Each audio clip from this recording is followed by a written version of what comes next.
The Terner Center is a research policy thought leadership organization based at UC Berkeley, and we work on rigorous research to provide data and information to policymakers and people in practice to really think about how we can increase housing affordability. We also have the Housing Lab, which directly supports new ventures who have as their purpose increasing housing affordability. And so we're very excited about that activity as well. Innovation in housing is extremely important. It's important that we both change the policy context and the regulatory context in which housing is built, but it's also critically important that the private sector be involved in thinking differently about how to build housing, how to design housing, how to approve housing, and all of those things mean that you need both the public sector and the private sector thinking differently about how to solve the problems that we've had in housing affordability that have been with us now for decades. I'm really excited about the panelists on the panels that you're about to hear. We have each of the top 10 finalists who will be on a panel in policy, construction, and finance. And those panels will be moderated by the 2019 winners of the Ivory Prize. So we have an exciting day ahead. I will now pass it off to Clark Ivory, who will tell you about the Ivory Prize.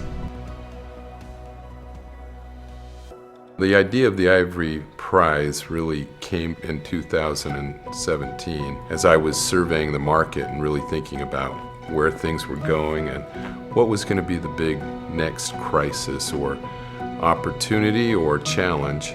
It made me think back to 2006 when we were one of the early identifiers of what was a housing market that was oversupplied.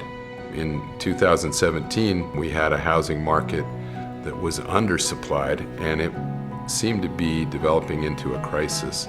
It's a big problem because not only do we have this gap, but there's some other fundamental things going on in the economy that's very challenging for housing. You see incomes rising, but the price of housing rising much quicker. In the past, these have been problems that have been most acute in the coastal areas, and now it's hitting cities all over America. And so the question was, what are we going to do about it? The Ivory Prize is about innovation. It's about coming up with solutions. So I'm excited because we've been very encouraged in seeing 126 nominees, and there's a lot of really great ideas.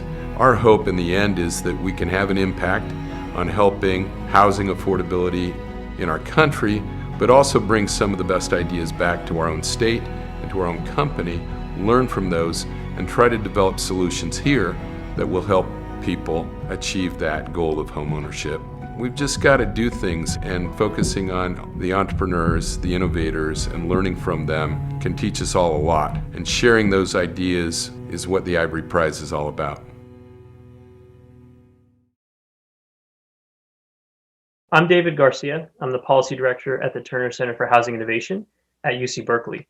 My role is to make sure that our research informs policy conversation here in California, as well as in Washington, D.C. And on a day-to-day basis, I track how local governments, state legislators, and private innovators are taking on the issue of our collective housing challenge, whether that's the creation of new financing structures, advances in construction technology, debates on housing legislation, or efforts to address exclusionary housing policies. Housing affordability is intrinsically linked to the policies we have enacted throughout our country's history. For example, local policies dictating where and what housing can be built work to artificially limit the creation of new homes in areas where we actually need them the most. And we also have 50 states with 50 different ways of regulating local control over housing. And the variability of their approaches shapes how housing patterns develop in cities and counties. And of course, the federal government plays a major role in facilitating certain types of housing, providing significant sources of incentives for home buyers and issuing tax credits for the creation of affordable housing. We see innovation relating to housing affordability and land use in a very important way. We have a system of land use and zoning regulations throughout the country that is really based in decades old ideas of exclusion. And in order to break through that decades-long system of existing land use, we need a lot of people who are thinking creatively about how to untangle our existing regulatory regime. So this is important because in order to build housing, cities have to allow it to be built. They have to have the regulatory framework in place to facilitate the creation of new homes.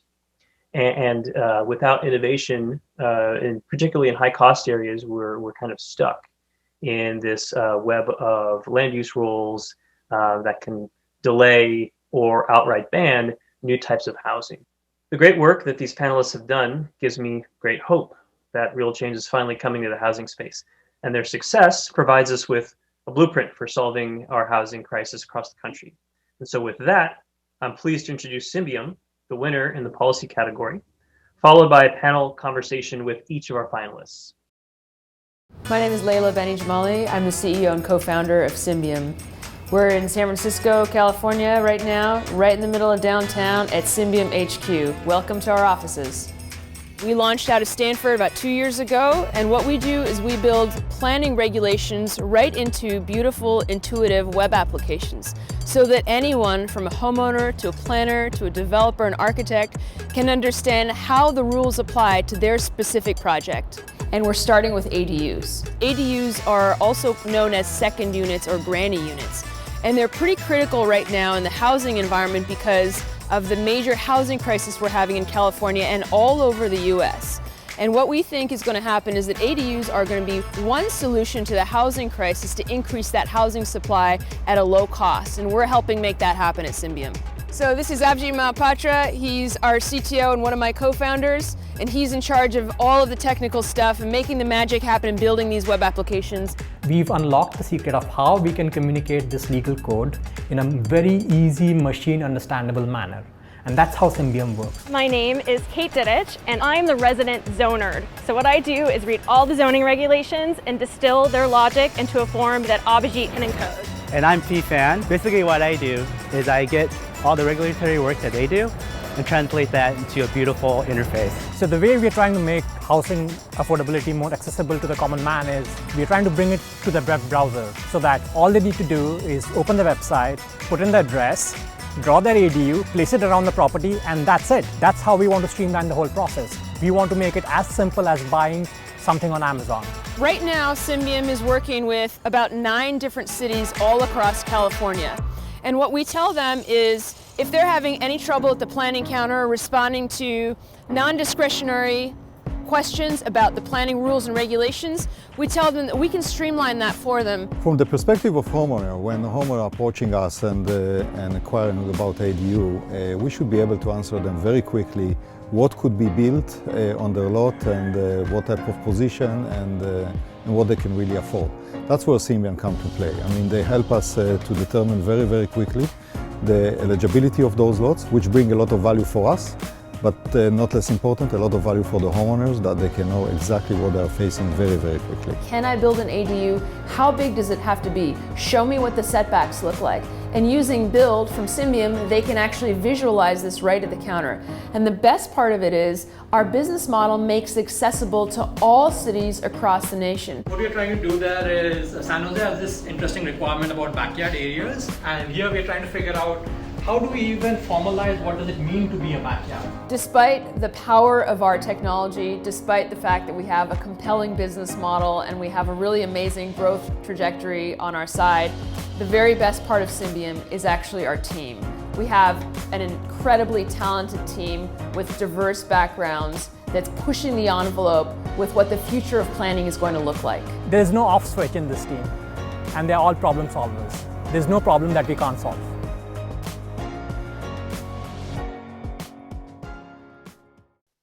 Thank you so much for joining us today for this exciting symposium. My name is Marla Torrado, and I am the planning director at Community Powered Workshop, a nonprofit based in Austin, Texas, that connects and amplifies the voices of communities who have not yet been heard to create powerful places that promote a healthy future and break barriers of systemic injustice. In 2019, we were the recipients of the Ivory Prize's Public Policy and Regulation Reform Award for the work we do through one of our main programs called the Alley Flat Initiative. Today, I am very happy to introduce the 2020 Ivory Prize Policy and Regulatory Reform finalists, Mary Kyle, Layla, and Paul. I'm gonna let each one give us a quick 1-minute introduction before we begin. Let's start with Mary Kyle, then Layla and Paul. Thank you. I'm Mary Kyle McCurdy, the Deputy Director of 1000 Friends of Oregon, a statewide nonprofit land use organization.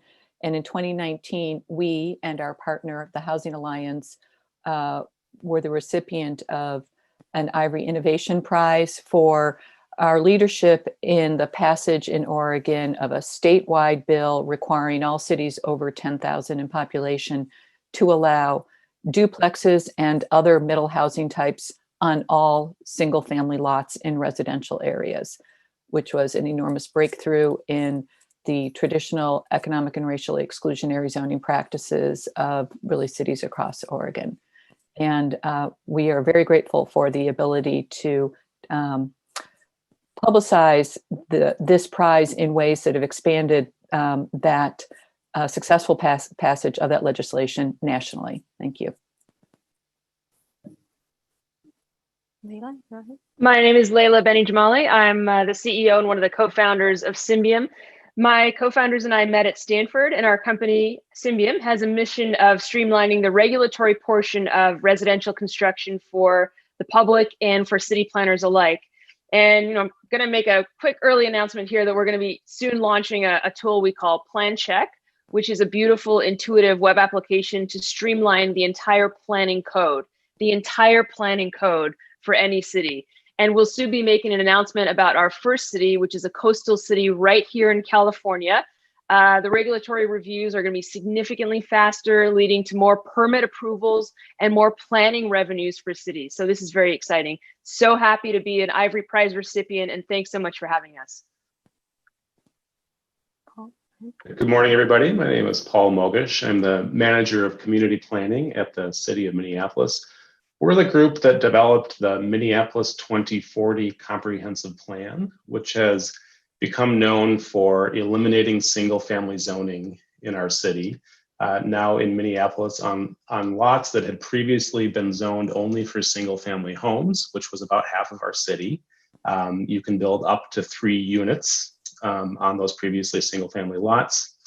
The plan also makes it easier to build other types of missing middle housing and high density housing without any special approvals as one way of tackling our housing shortage. All right, awesome. Thank you very much, all. So we'll go ahead and get started with our discussion.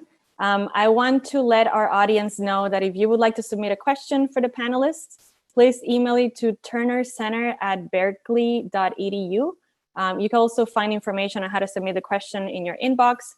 And feel free to submit questions during this panel or any of the other panels today. Okay, so our first question for our panel, how is your work informed by the lived experiences of the communities that you aim to serve? And what has been the role of partners in the development of your work? And we'll go in the same order that we did introductions.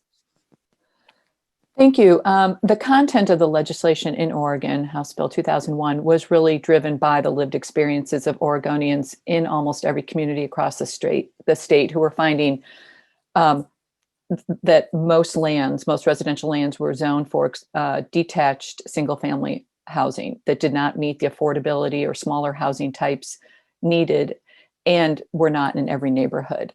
And that was often the reflection of historic racist redlining.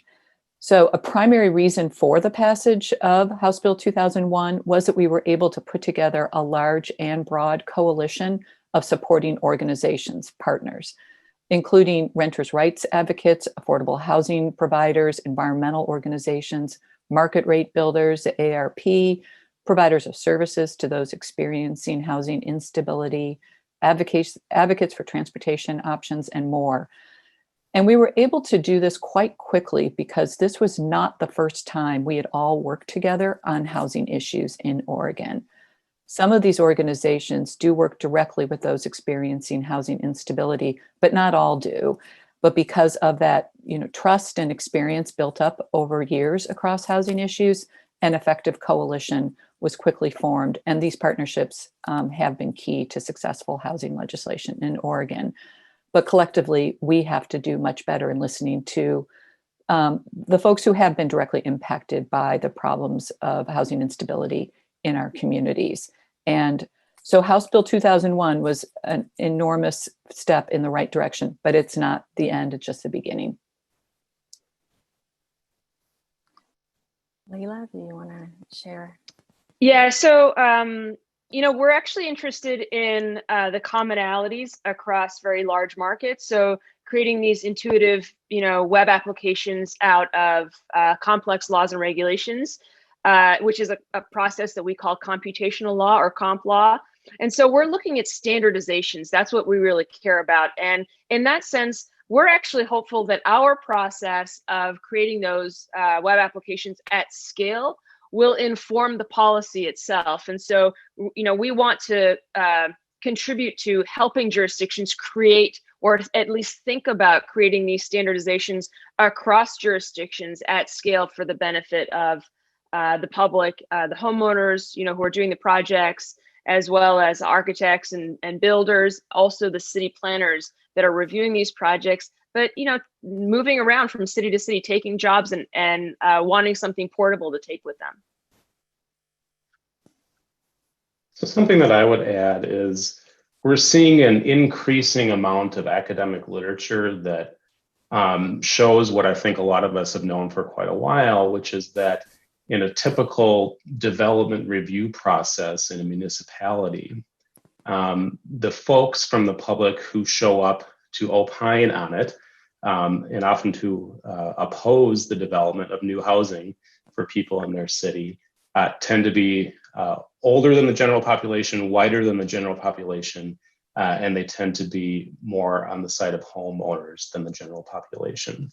And so when we set out to engage with our residents in Minneapolis on the future of the city through this comprehensive planning process, we made a point and expended a lot of resources and time on making sure that we were reaching out to folks who are tend to be underrepresented in civic life. So we did then end up hearing directly from folks about their lived experiences with housing insecurity and instability. And then in turn, our city council, our decision makers, heard those same stories and were informed by them when they made the decision to make this pretty large policy and regulatory change in our city. It also, this process that we did, this engagement process, provided a platform for housing-focused organizations to make their voices heard in ways that hadn't in the past. And that was really effective at influencing the decision makers to do what they did. Awesome. Does anyone else have anything to add, or maybe just respond to something that someone mentioned in their answer? Feel free to jump in. All right, let's move on. Okay, so the second question is, what challenges have you faced in launching and growing your work, and how have you overcome them? Let's just do reverse order this time. Let's start with Paul. I think one of the big challenges is expectations from multiple perspectives. So when we first proposed this change, lots of people who didn't support it were scared that it would mean really big changes overnight. Now, as planners, we knew that this would be an incremental change. I mean, we've had this experience in the past with ADUs. We started allowing ADUs 5 or 6 years ago, and we've seen a few developed, maybe 150 or so during that time over a city of 54 square miles. So an important change, but not something where everything changed overnight. So with this allowing 2 and 3 units on every property, there really wasn't pent-up demand for them to actually be built, because for the most part, they weren't allowed in most of our region, let alone our city. So there were very few builders and developers with a product ready to build. So we have more work to do in engaging with them, and we're doing that to drum up interest in actually doing this. And so that includes providing financial incentives right now on city-owned lots, city-owned vacant lots, to build missing middle housing, and engaging with our architects in the community on the design challenges to fitting multiple units on a relatively small lot. Yeah, I think I would add to that is, some of the challenges, I think, we're selling to cities oftentimes. And I think the change in the mindset is very, very important, and anytime there's a situation that calls for change, whether it's a housing crisis or, for example, COVID, it requires a change in the way of thinking in order to address these problems, and a very large way in change. So, in addition to the high need for regulatory change to standardize things like zoning, which is, why shouldn't it be more like the building code, which is more standardized across the nation, at least even the state, then, the way that cities have been serving their constituents pre-COVID is obviously not going to work moving forward. So inspections, applications, compliance reviews, the procedures for how cities engage in all of these things that are highly regulatory in nature is necessarily going to change. And this goes beyond streamlining workflows and hiring consultants, but into solving the hardest problems, which is streamlining the actual regulations, finding the funding, the incentives that are tied to those solutions, and doing that at scale. We need to solve for all of those, because hiring consultants and using, permit tracking tools or workflow systems without anything else is just too expensive. It's going to hurt the constituents. I think segueing from that, and similar to what Paul expressed, there's fear of change in one's neighborhood. And there was the fear that change was going to happen rapidly, but by those advocating and supporting the legislation, there was also a concern that it wasn't going to happen quickly enough. So part of the legislation that passed in Oregon required the state to adopt model zoning codes for duplexes and other middle housing types on all single family lots in all cities over 10,000. And cities can adopt those directly.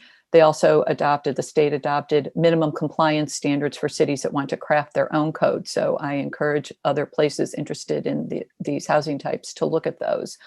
But we also had, there were a few things that we used to calm or address the fears of change too quickly. And that was being able, for those who are experiencing housing challenges, to be able to tell their own stories of who needs housing and why, and really connecting those to the concerns and values of the skeptics amongst those who were fearful. And that was, again, why working in a coalition was very valuable. Also, using anything visual to illustrate the housing that you're talking about. Don't talk about density or setbacks or whatever when we're trying to advocate the passage of this. Use visual. We used walking tours, photos, etc. Anything that can communicate that in a visual way. And then sometimes facts do matter, not always, but I think Paul was also earlier describing that for a lot of people, understanding the history of racist redlining and the resulting impact that has had on the wealth disparities we see today among whites and people of color, and the continuing impact on segregated housing, on development patterns, school patterns, et cetera, does persuade some people. So those are some of the lessons that we've learned from this experience. Great. Let's move on to our third question. And I just want to remind the audience that feel free to submit your questions. For now, let's go to our third question.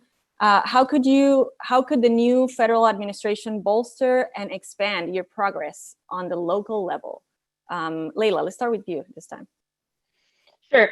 I'm the middle person, so I always go second, I guess. But so I guess, federal administration, I think the big thing again for me, assisting with this zoning standardization. And I mean, I have a very quick response on this, and providing some housing incentives and funding that is tied to that standardization, so that it's that there's real innovation at scale. That would be one thing I'd like to see.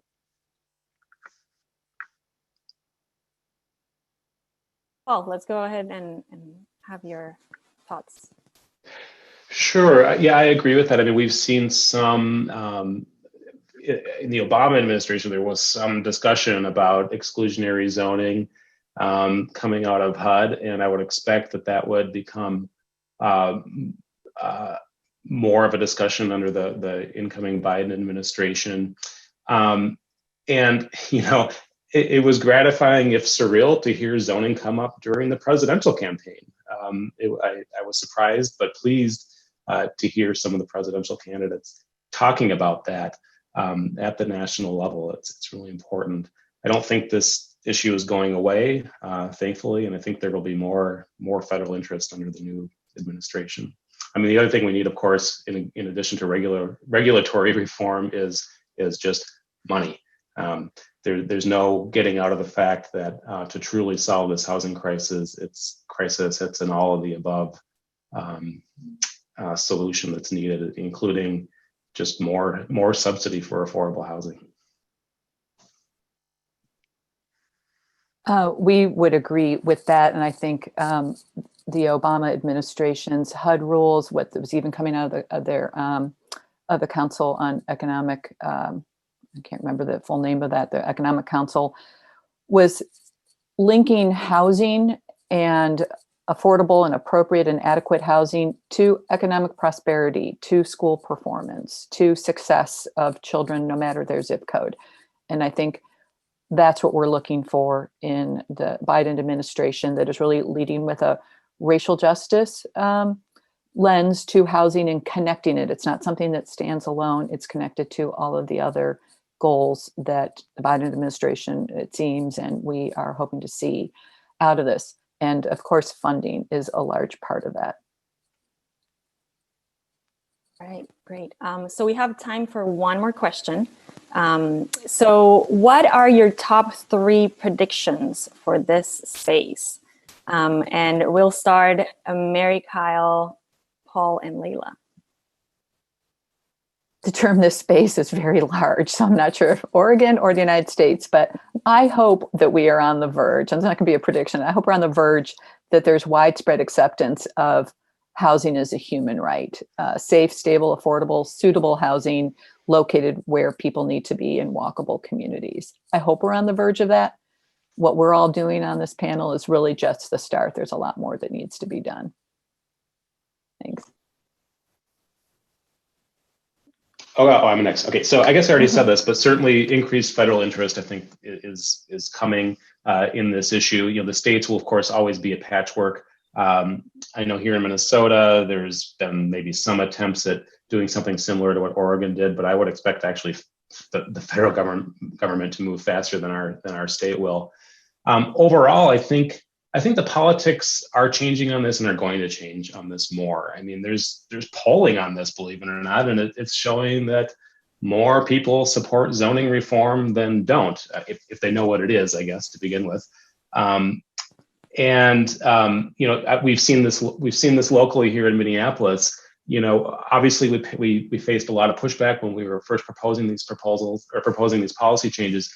But now that we're in the implementation phase and writing the zoning regulations, actually the biggest political pushback we're getting is from the YIMBY advocates, the Yes in My Backyard folks, who are saying we're not going far enough and we're not making it easy enough to build more housing. So I think that political shift is already happening and will continue.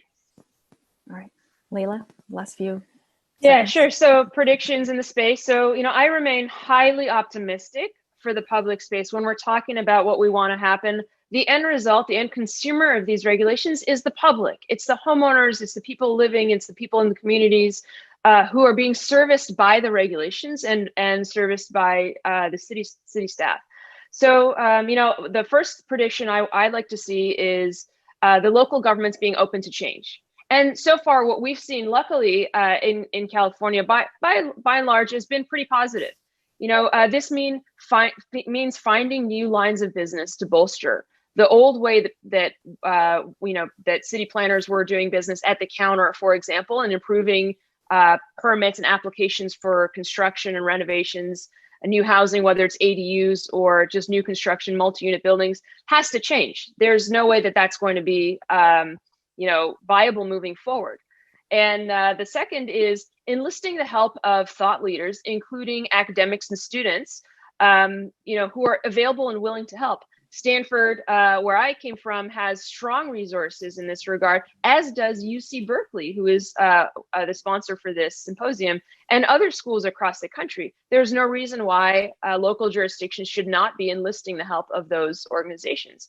And then finally, the hiring of new types of roles. I predict that that's going to become a much larger part of the game, and roles that are more tech-centric, like CIOs, like CSOs, like CTOs, and participation in more tech advisory groups by cities and local jurisdictions. So there's more faster, more thoughtful adoption of streamlining tools that go way beyond, like I said, planning consultants and workflow solutions that offer much higher and longer term benefits to the public. All right. Thank you so much to our brilliant panelists. Unfortunately, we've reached the end of our time. Thank you again for being here, and we will now continue with the rest of our programming. Thanks, Marla. Thank you all.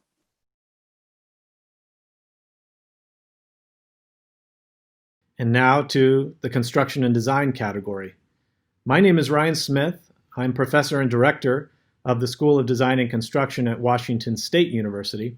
For the better part of 18 years, I have been studying, researching, and teaching students about the industrialized process for design and construction.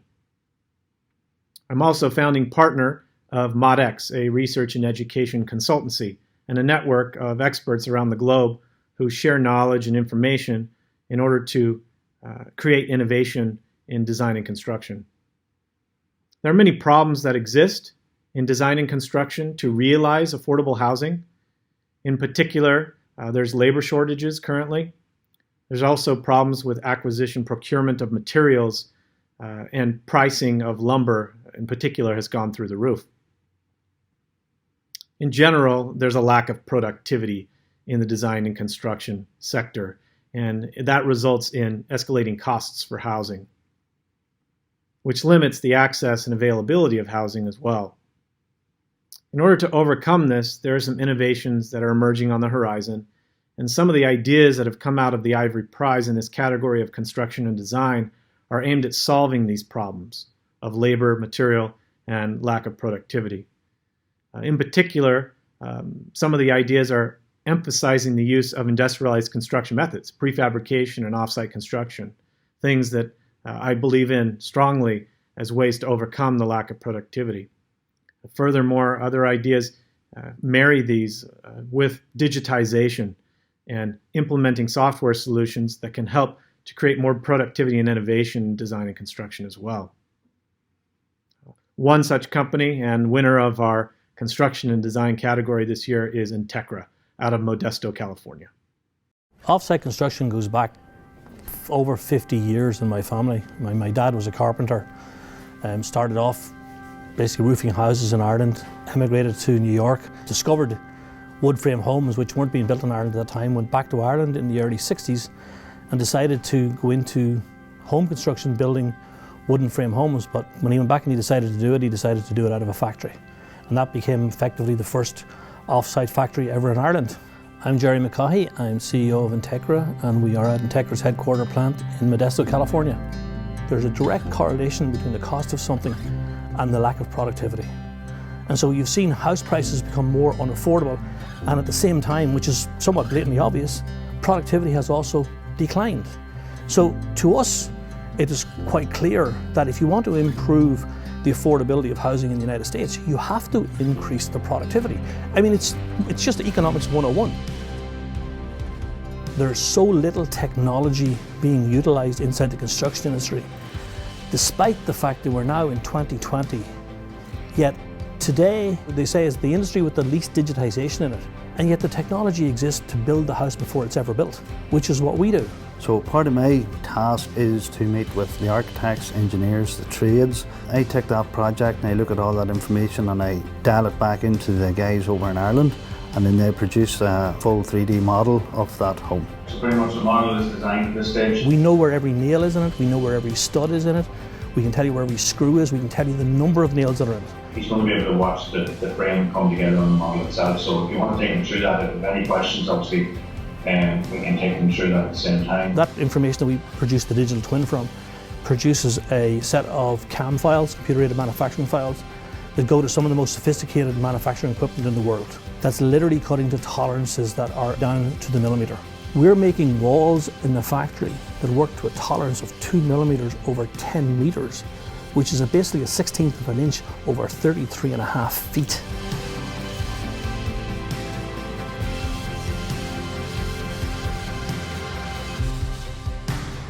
When we bring a house out to site and we take the average 2,500 square foot house, we're bringing that house to plate level every single time, every single day in 6 to 7 hours with 4 guys. The industry for us, construction as we knew it, has changed with Integra in the sense that it's much more reliable when it comes to when we order a home, which is called a kit. That kit is going to show up on the day we ordered it, and it's going to be built in a day. What that's transpired into is that all of the other trade contractors that work behind Integra can now also count on that house being built on that given day and can schedule their manpower accordingly. So it's worked in our favor to be more efficient across the board. It's not just we got the house built in a day, it's much more than that. It's all the other trade contractors that are part of the team behind Integra being more efficient as well. The most rewarding part of the process to me is watching the look on a builder's face who has used our product for the first time and just seeing the total amazement that his house is actually up in one day. And it really, I mean, I love to be on site when we're delivering the first house to a new customer, just to see that look on their face. Good morning. Good morning.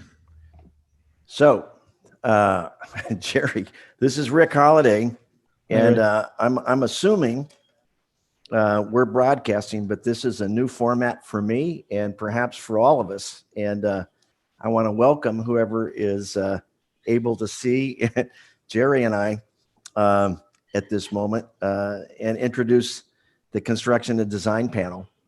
We have 3 folks that are participating, Jerry and two other companies that were recognized this year. Roger Krulak from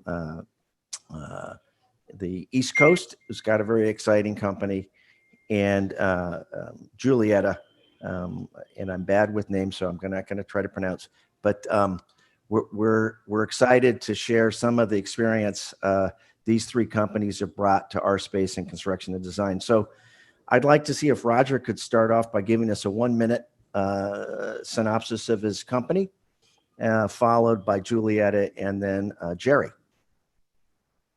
Hello, everybody. I'm Roger Krulak. I'm the president and founder of Full Stack Modular. We're located in Brooklyn, New York, and we are design, manufacture, construct solution focused on mid to high-rise buildings in a dense urban environment. We focus on multifamily housing, affordable housing, hotels, and student housing for the most part. And we are an all steel solution. So our product generally goes from somewhere between 8 and 45 stories. Thank you, Roger. Julietta, could you give us a sense of your company? Of course, it's great to be here. My name is Julietta Morade, and I'm currently a partner at Home Team Ventures, a venture capital investing in early stage construction tech for the housing crisis. So it's actually a spinoff from New Story Charity, which is where we received the Ivory Prize for. So New Story is a nonprofit focusing on homelessness. We do that by addressing the housing crisis by bringing in construction innovation that's looking at reducing the housing cost, increasing speed of construction, and increasing the quality that we're building with.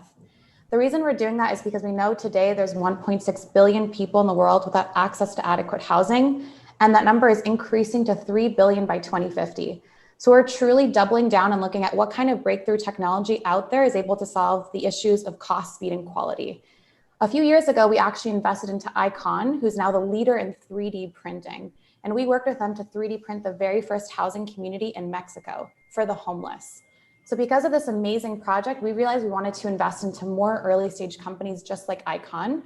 So in August of 2020, we launched Home Team Ventures as a vehicle to be able to invest in these early stage companies. So we're currently fundraising right now for our $15 million fund. And we're also actively looking at early stage startups to invest into. If you want to check us out, we're at hometeam.vc. Thank you. Well, Jerry, the video was inspirational, but could you add a minute to give us a sense, a little greater amplification of your company? Yep. I mean, what I'd, in synopsis, I'd say is, I mean, our objective is to help build better buildings more efficiently through the use of modern technology and modern methods of construction. I mean, it sounds, in many ways, it's somewhat new to the US market, but on the other hand, it's a tried and tested technology and methodology that's been used in Europe for the last 50 years. And that's really what we've done at Integra, is transfer a lot of that intellectual property and knowledge that we had from having built and run the largest offsite company of its kind in Europe to the US market. Great. Well, I realized that in my introduction, I didn't share that we at Factory OS, as a company I've been involved in, we're fortunate to be the winners of the 2019 prize. And it was a great inspiration for us, Larry and me in particular. And so a lot of people ask me, you know, how do we scale this and how do we do more? And so I think a question I'd like to pose is, what are the challenges you face in launching your companies and growing the companies? Because we need more of companies doing what we're doing. And to the extent you can share the challenges so other people maybe can get a little better head start would be useful. So I'd like to start off with Roger, if you would. Sure. You know, growing a manufacturing company in an environment where development is a lumpy business is definitely a challenge. Factories want to be busy and development projects go anything but linearly. If you add to that the financing of affordable housing, it gets lumpier and slower. So that has been a real challenge for Full Stack to be able to match our production capacity with that work. And I think to take it one step further, for years, in at least in the United States, financing banks and other institutions have been reticent to fund modular production because so much of the work has to be done ahead of time and financed early. And that has been an impediment for a long time. It is starting to ease up, but those are two of the sort of big impediments to growth. Good. Well, you know, I was inspired by the previous panel when people are really digitizing and trying to streamline the approval process, because you're right, you got to get that lined up more efficient and then align it with finance. So Julietta, could you give us some idea of how you faced the challenges of launching? I mean, one of the biggest challenges of launching a venture fund during the pandemic, of course, is that it's very different. And we're a traditional venture capital fund, but with such an impact focus because we are investing in early stage companies for the housing crisis. So we're really starting from scratch. There's no other precedent examples of funds like ours. So the biggest challenge is, you know, creating that script, creating what it looks like to be measuring impact. What does it look like for us to be reducing housing costs with these technologies and truly convincing other people that this works and they should be adopting them? Because the number one issue that we've seen with News Story and we're seeing with Home Team is that in construction, it's a very archaic industry. It's one of the least digitized industries in the world. It only invests about 0.5% of its profit into R&D versus the average usually invests about 6 to 8% into R&D. So it just shows you how there's a big lack of innovation. And so adoption is a very critical piece. So we need to be getting more developers to be open to bringing in technologies into every single bucket of the value chain. So for us, the number one challenge is really getting adoption by developers, by governments. And the second big challenge is that there's not people that look like us in the VC space and the construction space. So what I mean by that is diversity and inclusion. Within the VC space, less than 2% of founders are Black and Latina. For Home Team Ventures, both founders, I mean, my co-founder Alexandria is Black, I'm Latina. And within the VC space and construction space combined, there's just not people like us out there. So we're really trying to break some glass ceilings along the way here and really try to showcase that these challenges are just little bumps in the road, but we're able to attain our goal. Thank you. Jerry, I want to just put a little twist on my question about the challenges. What was the challenge of trying to educate the Luddites in the United States after coming over from Europe? And how are you doing with it? I was going to say, Rick, I mean, the biggest challenge is that we have is it's just simple. It's 3 words. It's resistance to change. Mm-hmm. When you bring anything new to any market, you're going to get people who just, you know, the famous expression, the 7 most dangerous words in the English language are, that's the way we've always done it. Mm-hmm. And so you have that mentality that exists. And really, that is the most difficult part. So it is an educational process. I mean, to answer your question in another way, we were very lucky in the one sense that given the fact that, you know, there had been a 50-year history in my family itself, but also through a lot of the guys that work in the company here who are actually from Europe, they have 30 years of experience of having seen it work and also having seen that transition where people resisted as well. And you finally got it through, and then you saw the market adopt. And so very much what's happening here is pretty much what we've seen before. You got that initial resistance to change, and then you have to go out and prove it. Because initially the incumbents in the market, stick framers, will say it can't be done, it doesn't work, or it only works in this type of building, or it'll only work in that kind of building. And you have to go out and prove, no, it works in all buildings, and it works in all sectors of the market. And the more you build, the more you prove that it works. And then the resistance starts to go away. So, I mean, that's really what's been happening here. And as the couple of years that we've been here have gone by, you know, we've seen that resistance drop off, because it does become harder for people to say it doesn't work.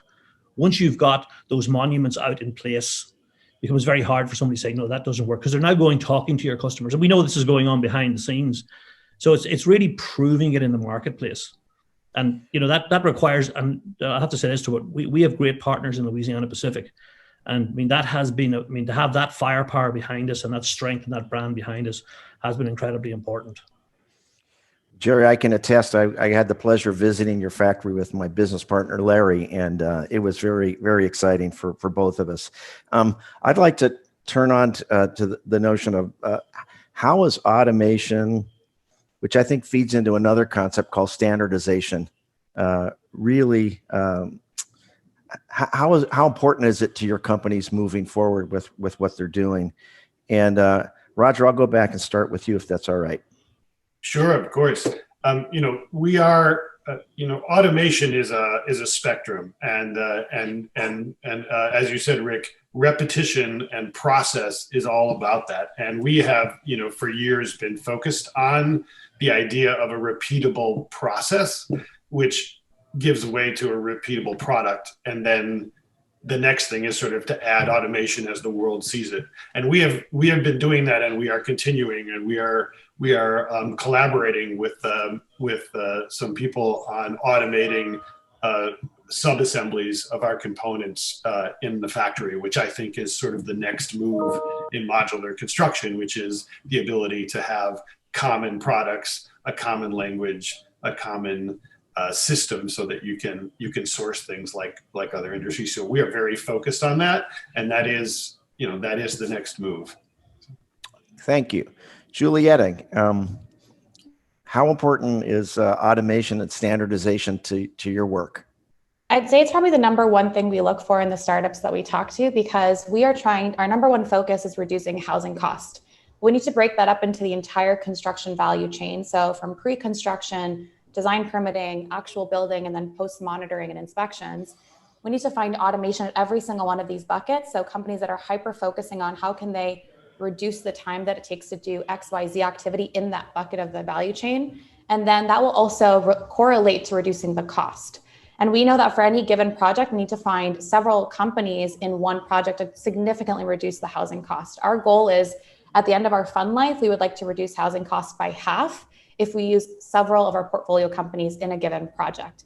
And we want to be proving that in news story communities or with partnerships with other governments. So Jerry, I love what you said in terms of we need to actually have monuments out there to prove that it works, and people cannot say this will not work anymore when we could actually prove it through applying these technologies, measuring the impact, and showcasing how to reduce cost along the entire value chain.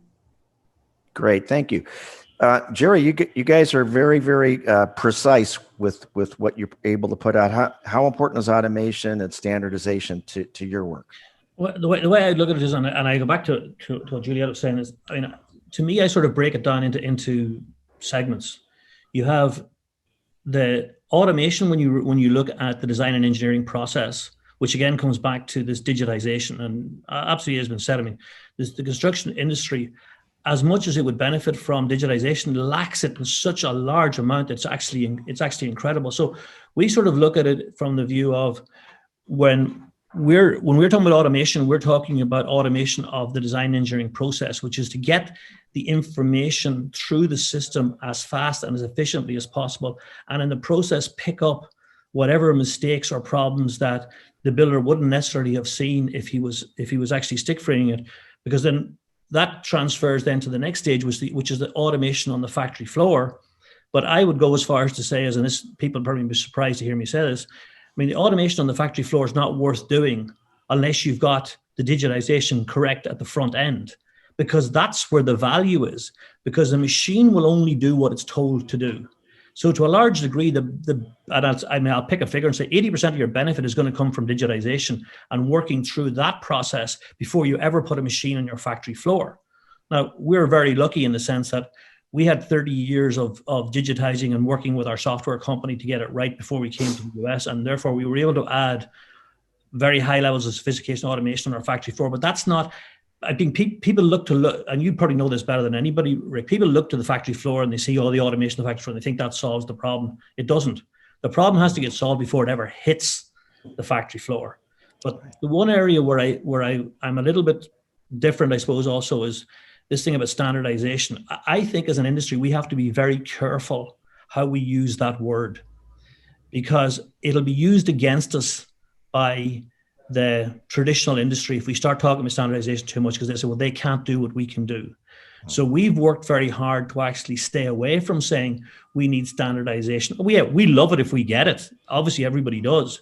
But we've been very careful not to go down that road of talking too much about it, because we've invested in our software to be able to say we can do anything. If you can stick frame it, then we can offsite frame it.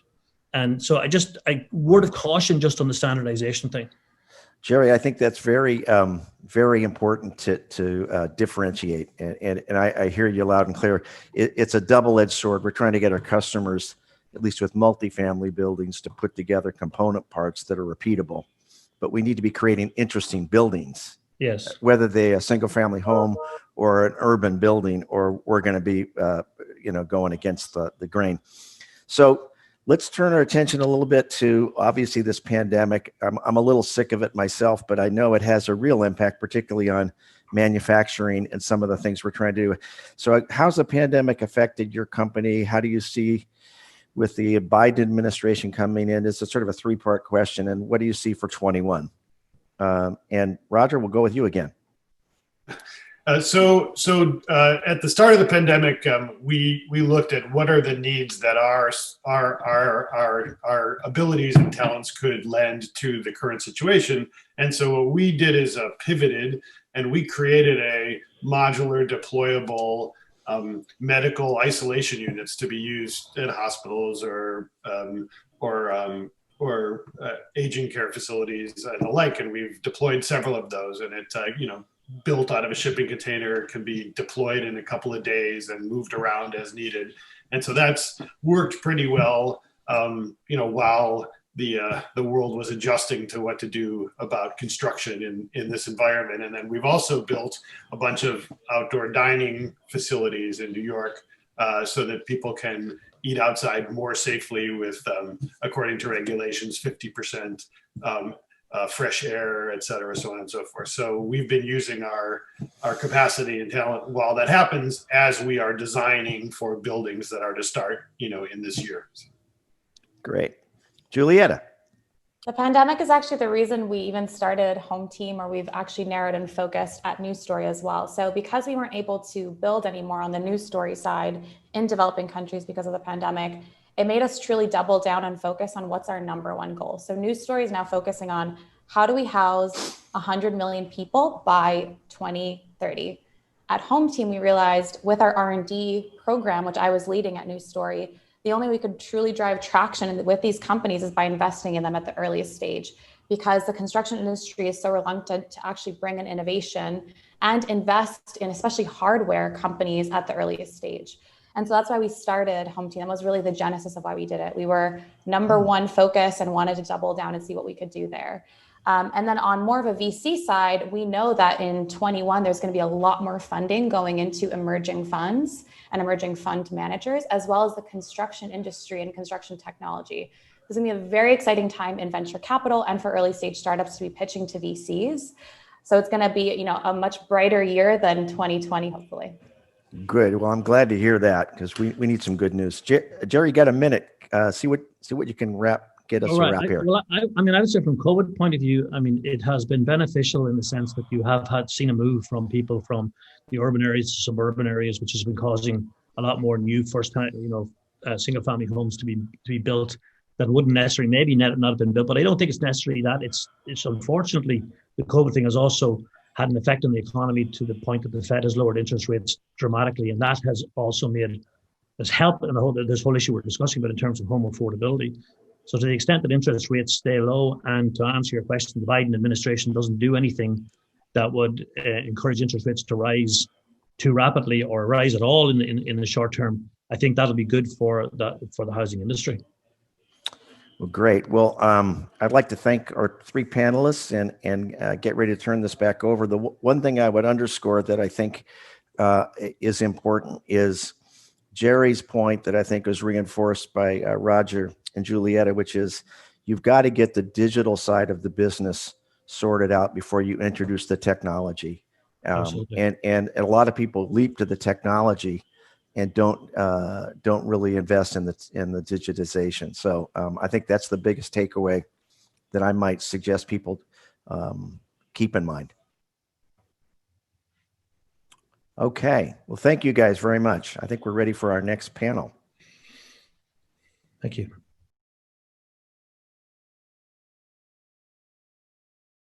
My name is Lori Goodman, and I'm the co-director of the Housing Finance Policy Center at the Urban Institute.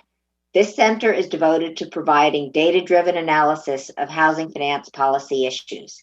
After spending 30 years on Wall Street as a researcher on mortgage-backed securities and the housing market, I founded the center about 7.5 years ago. I thought of the Housing Finance Policy Center as a place that would harness mortgage and housing data and provide analysis to allow for better public policy. I am also a judge on the Ivory Prize. So homeownership is the single best way to build wealth. It locks your mortgage payments. They can only go down if you choose to refinance. They can't go up.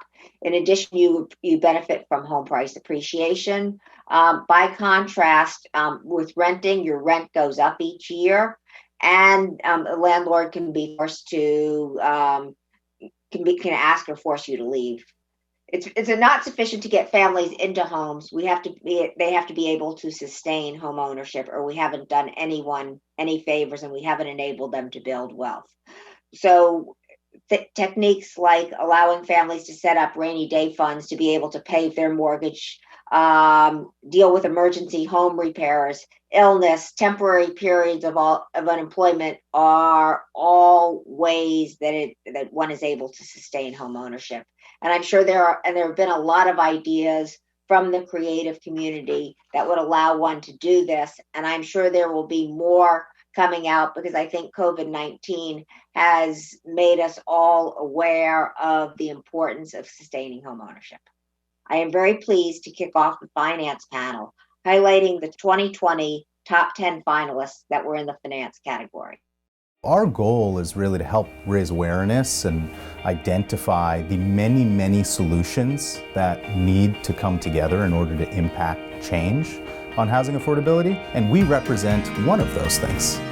There's nothing more literal growing up in New York City than brick and mortar. And so I actually spent the last 8 years building buildings and managing residential rental properties. Really understanding it as a business and as the social good and need of providing housing for people is really, in hindsight, part of the mashup of what makes Rhino Rhino.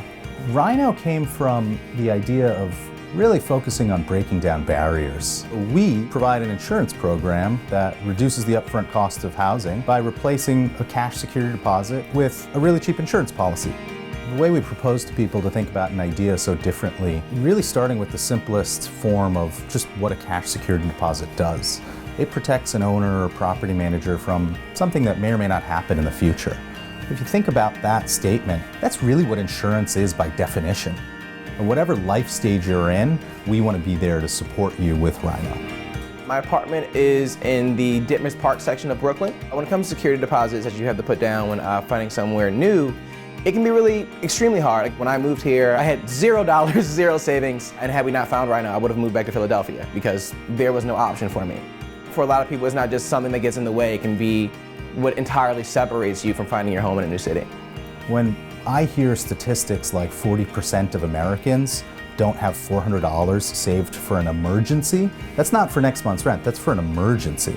That's shocking. When we ask for these tremendously high upfront move-in costs, we're asking people to lock up 3 or 4 or 5 times their life savings.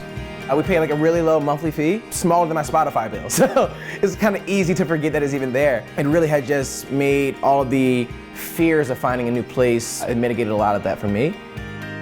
We're about 55 people today based in New York City, in the Flatiron District, just around the corner. We have offices in Los Angeles and Dallas that are expanding. I would describe Rhino's culture and team as dynamic but focused. Everyone's job impacts the mission and how much everyone feels that. At Rhino, we think about housing affordability as one of the central issues facing the world today. It really is as important of a building block of society as things like healthcare, education. Last fall at Rhino, we put out a public policy proposal. We called it the Renter Choice and Flexibility Plan. And the goal of that was to really stimulate conversation and dialogue. The Renter's Choice legislation that the city of Cincinnati, Ohio passed is an opportunity for legislative bodies to act and deliver opportunity to renters. When a normal person thinks about startups and technology, it tends to be just about money, right? Making money and creating some outsized amount of wealth. I think I've very intentionally set our ambition considerably above that, which is not just about creating wealth, but actually also creating a really moralistic impact on society.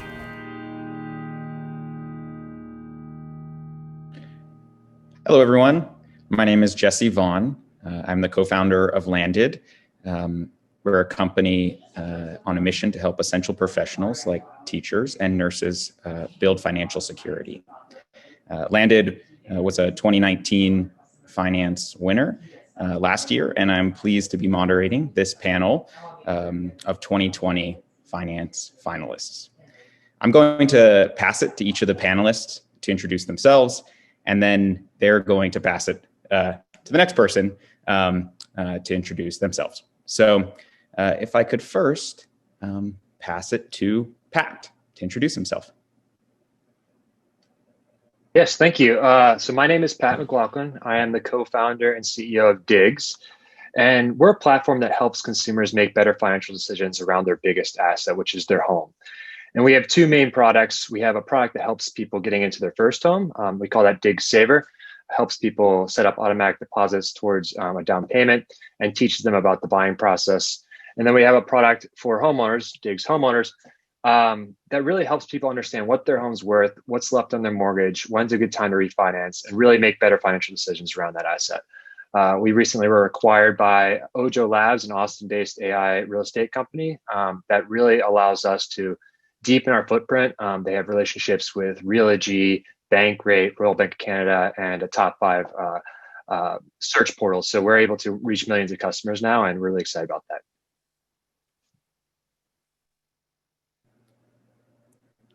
I can pass it to Samir. Yeah. Samir, you Thanks, go. Pat. Thanks so much, Pat and Jesse. So hi, everyone. My name is Samir. I'm the co-founder and co-CEO at Isusu Financial. Our mission at Isusu is to dismantle barriers to housing for working families. And our mission is to use data to bridge the racial wealth gap. And more tactically, the way that we do that is we partner with large landlords, multifamily owners, single family owners, to capture rental payment data and report it into the credit bureau so that renters can build and establish credit, typically a benefit reserved for homeowners.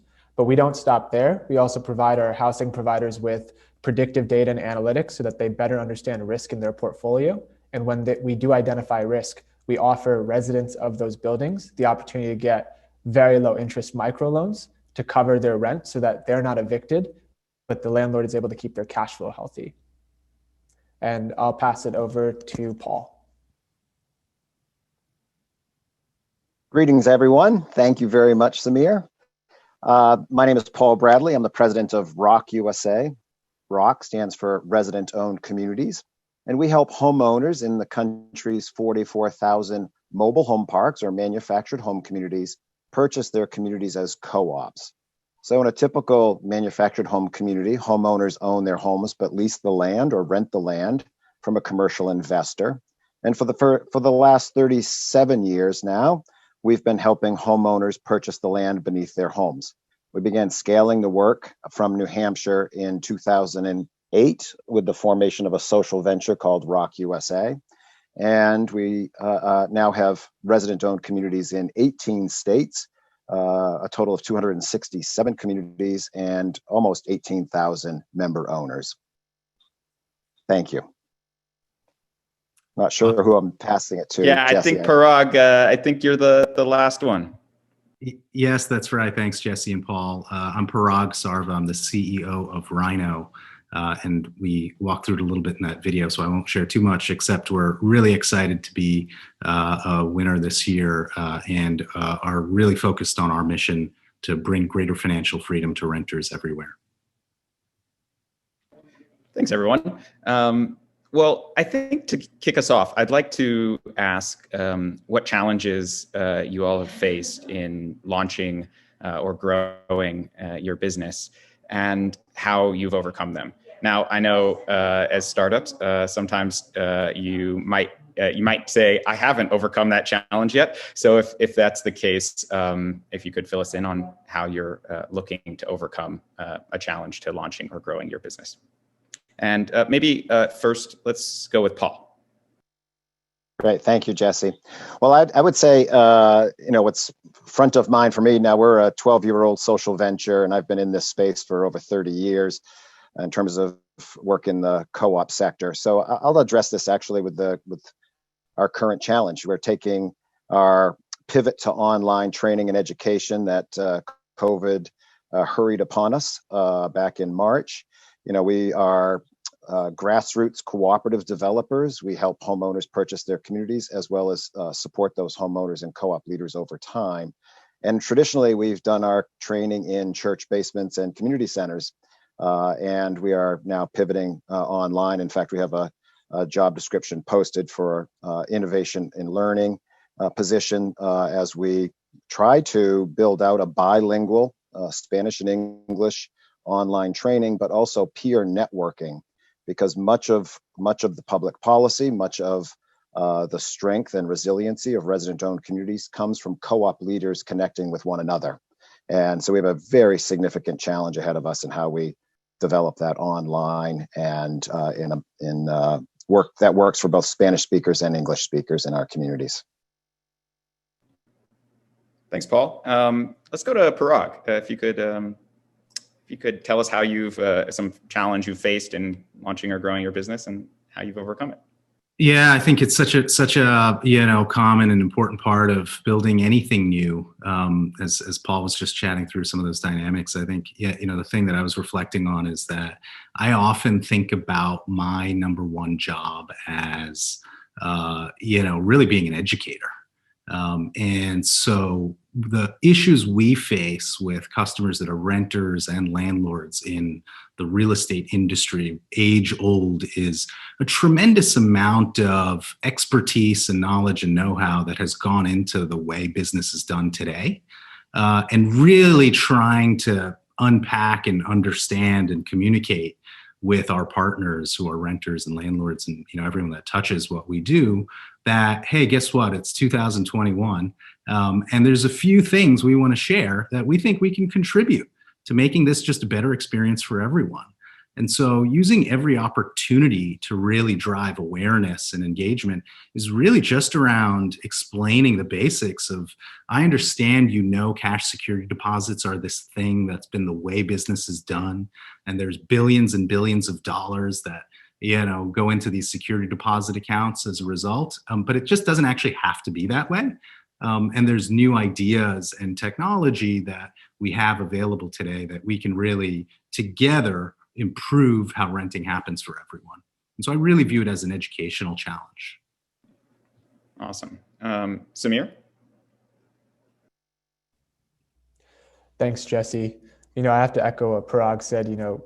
Every piece of building a startup comes with its set of challenges. So I'll skip the kind of tried and true fundraising and kind of hiring and that sort of stuff and speak to something that's, I think, a little bit more specific to our business and industry is, you don't see it on the outside in, but developing the core infrastructure for what we do, which is figure out a way to capture data at scale and then transmit data at scale. And so one of the biggest challenges we had to think through is how do we kind of partner with the 3 credit bureaus that are quite archaic and large and how they kind of operate, and then also work with all these property management softwares like Yardi and real estate. And so a lot of what we do, my co-founder Abby likes to call building the plumbing. And so that was really the challenge of the last 2 years. How do we set up all these APIs, integrations, pipes, so that then we can kind of catapult our growth? And so that's been really just something, because you have the interpersonal elements of that, right? Building the stakeholder relationships, getting through the doors that are set up to keep, incumbents where they are and startups where they are. And then it's actually the technology and execution. So that's really been the barrier that we had. Now that we've surpassed it, I'd say now it's, all about scale, which is a set of challenges that I'm enjoying tackling. Great. It's great to hear you're enjoying them. Pat. So for us, it's really about aligning interests between our partners and our, users. So our users being the potential homeowners or the homeowners themselves, and then our partners being the real estate agents, the lenders, and everyone we work with on the actual transactional side. It's no surprise that sometimes they have different interests at hand, where maybe you want more leads, you want someone to buy sooner than they may be ready to. So for us, it's a lot about choosing, I think, the right partners to work with off the bat, but then also taking some control of the user experience and kind of standing by your guns that this is what's important for the consumer, even if the partners may be requesting something else. And this is kind of what we have to stick with in order to have the experience that really aligns with our mission. So that's something that is always something that we're balancing. And I would say that's a big challenge for us. Thank you. And as a reminder to the audience, you're welcome to submit a question to Terner Center at berkeley.edu, and we'll try to get to them if we have time at the end of this panel. Kind of taking a pivot to the personal, if you will. I think 2020 and maybe even the start of 2021 has been a challenge for many of us personally and professionally. And I'm curious how each of you would answer the question: how has your role as a leader changed over the last 12 months? Particularly, vis-a-vis your project, but how have you seen that? How have you seen your role change? Maybe Parag, can you kick us off? Yeah, sure. Look, the last 12 months have been extraordinary for so many reasons. And what I've definitely kind of taken stock to notice, and I've always kind of held in regard as a sort of leader or founder of a company, is that people are really what are at the center of change. And they're really at the center of our business, at the center of Rhino, all 100 Rhinos today. And the thing that, was incredibly complex over the last 12 months is transitioning to just how you can maintain a focus and energy and a culture while you are trying to impact and essentially wage war in the fight for change and in what you believe in, with the transition to distributed teams and going from, for us, we were about 50 people at the start of the year to about 100 people today. And how do you really maintain the human element of what's required through a transition to an absolute sort of remote culture? And that really, I think, for me was the biggest eye-opening thing, that it takes a very different set of tools and resources and a real focus on making sure that people and our team, our 100 rhinos, remain at the center of, what we're solving for in terms of, how are people feeling day to day? How are people feeling about the external world? How are people feeling about their connection to work and their coworkers? All of those things have taken much greater importance, and I think, for the better, have become part of how we focus ourselves. Thanks. Paul, let me try and bring you into this question.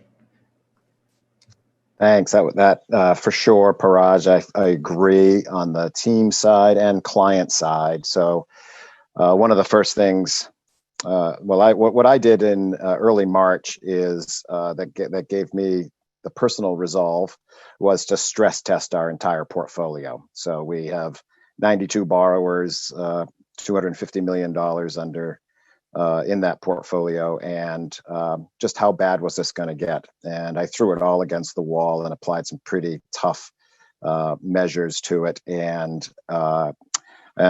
coming out of that, it gave me great confidence, actually, that we could sustain whatever might come. And so then we've set about the teams necessary to pull it off. And client contact was chief among them. So we contacted, of course, all of our borrowers and spoke directly with them as what's going on, what are they seeing. And I've done that routinely throughout the pandemic period here. And apparently we're going to be continuing to do that for much of 2021. But I was very pleased for us as a group when in May we had managed the short term sufficiently. We went back to our 2020 plan and began implementing our 2020 plan. And that to me was a major accomplishment, because it's easy to get stuck in the crisis when there's such diverse things coming at us, And Pat, what's maybe one particular way or a way that your role has changed as a leader in the last year? Yeah, so for us, it's really been around the startup life cycle is like going through funding. 2020 was supposed to be our year that we were going to go raise a relatively big round of funding, and we had all the pieces in place. And right when we were about to go out there and start doing it is when COVID happened. And I know that right now we're coming up on a year, and to think about the VC world, it doesn't seem like it was a really difficult thing now. It is, but it's not the same. In March, April, even May, it was no one knew. Everyone was keeping their money close to them, and it was just an interesting time for me to be going out there and trying to do what needed to be done for our company. And it just got us thinking about what's most important for us. And we kept coming down to the mission was the most important, executing on that. So ultimately it led us down this path that, as I mentioned earlier, we did get acquired in 2020 by a company that really aligns with our mission, almost word for word. Our two mission statements ended up being, and we're really happy with that change. It allows us to have access to more users than we could imagine in 2021.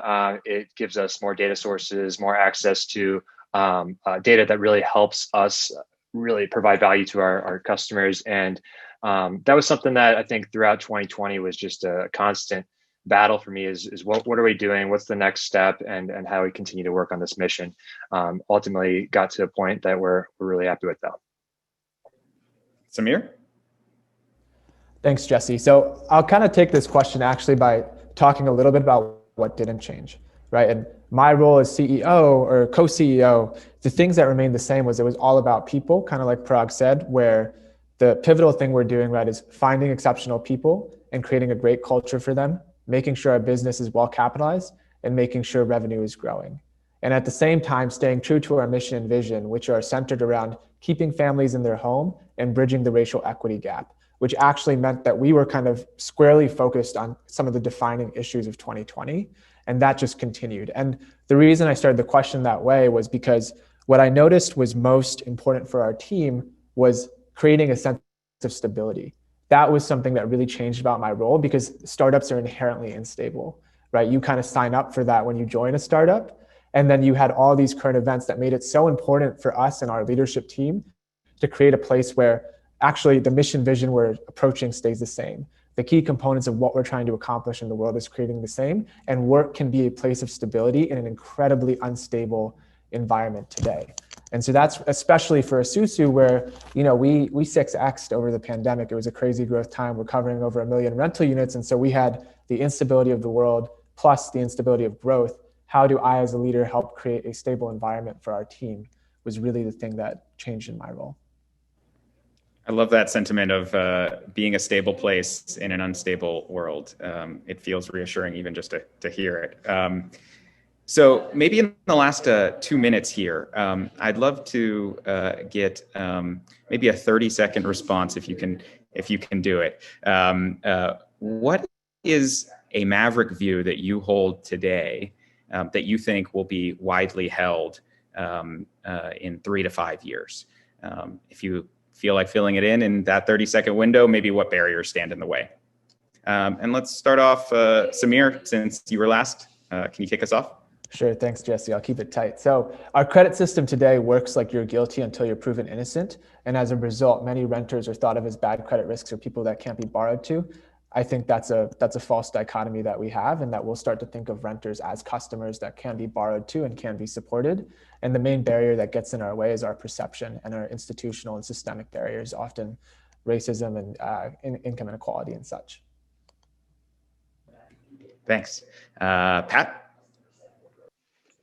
I think that unique financing structures and shared equity models are going to become more and more popular. I think that's already happening right now, but I think that it'll be more and more popular in the future as interest rates remain low for people to get a mortgage, yet people's homes are increasing in value. And I think this bodes well for homeowners, but I think it almost is more important now to focus on getting people's foot in the door so that they can reap those benefits that homeowners are kind of geared towards. Thanks. And Parag? I think the 110 million renters in America won't be paying cash security deposits anymore. And quite simply, they'll be buying deposit insurance instead. And then Paul, you want to take us home? Sure. The affordable housing market is organized around single family and multifamily, and manufactured housing in communities falls smack dab in the middle. That will rise to the fore based on homeowners themselves advocating on their own behalf, and will be recognized as an important source of affordable housing going forward. Thank you, team. Well, with that, I think we're coming up on time, and we had apparently we had some great questions from the audience that we didn't unfortunately get a chance to get to for all of the panels, not just this one. So I wanted to let everyone know that we will be, or the Terner Center will be following up with an email consolidating questions and answers if the panelists are so kind as to provide their answers. So with that, I want to thank the panelists here, Paul, Parag, Pat, and Samir. And I'm going to pass it off to Kent Colton to provide some closing remarks. Thank you. Hi, I'm Kent Colton, Chair of the Advisory Board for the Ivory Prize for Housing Affordability. Thank you for joining us today, and special thanks to the finalists of the Ivory Prize who shared their insights and remarkable efforts. Thank you to the Terner Center for Housing Innovation and to Ivory Innovations. The nation is experiencing a major shortage of housing, coupled with the crisis of housing affordability. And the COVID-19 pandemic has complicated the problem, wreaking havoc on the ability of low and moderate income households to rent or own a home. The crisis certainly must be addressed by the incoming administration, the new president, and the new Congress. But there will not be one overall national solution. Creative innovation at the grassroots level clearly offers hope and plays a crucial role in helping increase access to housing and the number of quality homes that are affordable to all. Housing affordability is complex and requires many interwoven approaches, but each innovation solution addresses a small piece of the affordability puzzle to move our country forward, as we have seen by the creativity and leadership of these Ivory Prize finalists. If you're interested in learning more about the Ivory Prize for Housing Affordability and would like to apply for the 2021 Ivory Prize, please visit our website.